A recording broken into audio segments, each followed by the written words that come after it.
Hello bachcho, let's see this question. So our question says that three incandescent bulbs of 100 watt each are connected in series in an electric circuit. In another circuit, another set of three bulbs of same wattage are connected in parallel to the same source. Will the bulb in two circuits glow with the same brightness?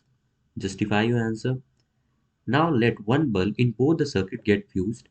Will the rest of the bulb continues to glow in each circuit? Give reason. तो हमारे इस question में हम लोग को तीन bulb दिया गया 100 वाट का और इसको पहले सीरीज में कनेक्ट किया गया है और फिर पैरेलल में कनेक्ट किया गया है और हम लोग से पूछा गया कि इन दोनों केसेस में हमसे ये दोनों केसेस को सॉल्व करना है, हमारे सीरीज केस में और पैरेलल केस में। तो हमारे इस क्वेश्चन का जो की कंसेप्ट है,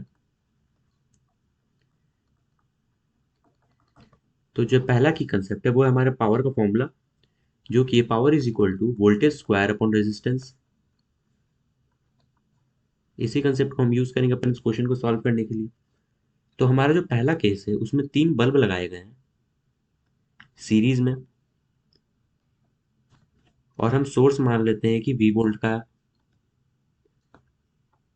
ये हमारा बल्ब 1 है, ये बल्ब 2 है एंड ये बल्ब 3 है। क्योंकि ये तीनों बल्ब जो है वो सेम है इसलिए हम रेजिस्टेंस मान लेते हैं तीनों का आर है। और हमारे दूसरे केस में तीनों बल्ब को लगाया गया है पैरेलल कॉम्बिनेशन में।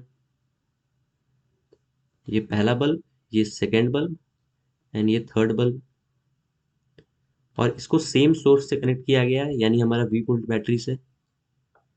ये हमारा B1 बल्ब है, ये B2 बल्ब है एंड ये B3 बल्ब है एंड तीनों का रेजिस्टेंस सेम है जो कि है आर। अब हमारे जो नेट रेजिस्टेंस हो जाएगा और इक्विवेलेंट रेजिस्टेंस हो जाएगा इस सीरीज कॉम्बिनेशन में, वो क्या हो जाएगा? वो हो जाएगा सम ऑफ दी रेजिस्टेंस, जो कि होगा R1 plus R2 plus R3।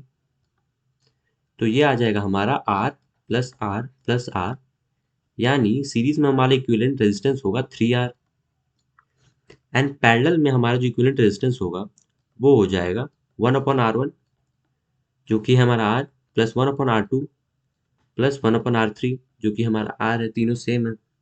तो यहाँ से हमें इक्विवेलेंट रेजिस्टेंस मिल जाएगा पैरेलल में, जो कि है R/3। तो अब हम पावर कैलकुलेट कर लेते हैं हमारे सीरीज के केस में और पैरेलल के केस में। तो हमारे सीरीज कम्युनिकेशन के केस में जो पावर होगा वो होगा V² अपॉन 3R, और हमारे पैरेलल कम्युनिकेशन के केस में जो रेजिस्टेंस होगा वो होगा R/3, यानी हमारा पावर हो जाएगा V² upon R/3।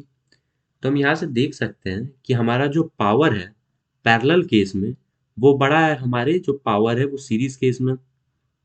And we know that जो पावर होता है वो डायरेक्टली प्रोपोर्शनल होता है हमारे ब्राइटनेस के, जो कि हमारे क्वेश्चन नंबर 1 में पूछा जा रहा है कि इन दोनों केस में बल्ब सबसे ज़्यादा ब्राइट किस में ग्लो करेगा, हमारे सीरीज कम्बिनेशन के केस में या पैरेलल कम्बिनेशन के केस में। तो क्योंकि जो पावर है हमारा वो पैरेलल कम्बिनेशन के केस में ज़्यादा है, इसी वजह से ब्राइटनेस जो होगा पैरेलल कम्बिनेशन के केस में ज़्यादा होगा। So we can write that bulb in parallel combination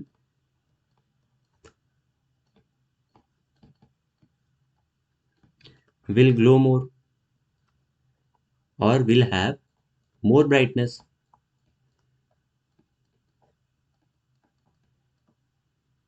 So this will be the final answer for our question number A.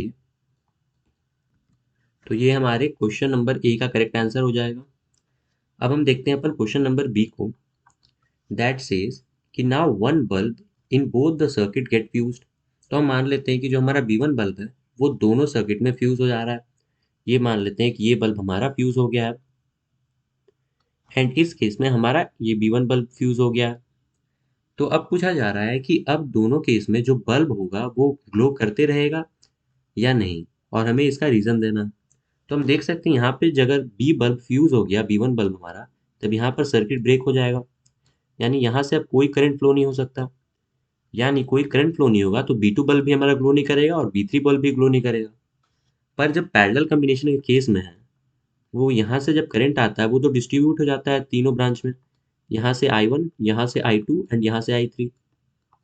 तो ये I1 करंट इस ब्रांच से पास नहीं हो पाएगा, पर ये I2 करंट और I3 करंट तो यहाँ से पास हो पाएगा, यानी हमारा बल्ब B2 और B3 ग्लो करेगा पैरेलल केस में। तो हम लिख सकते हैं अपना answer that the bulb in series combination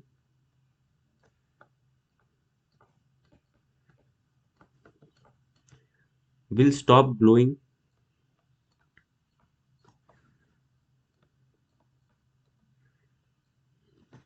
as the circuit is broken.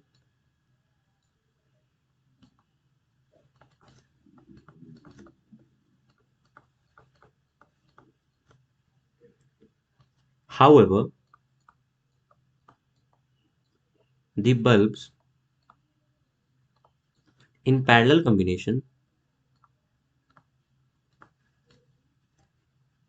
will continue glowing, continue to glow with same brightness.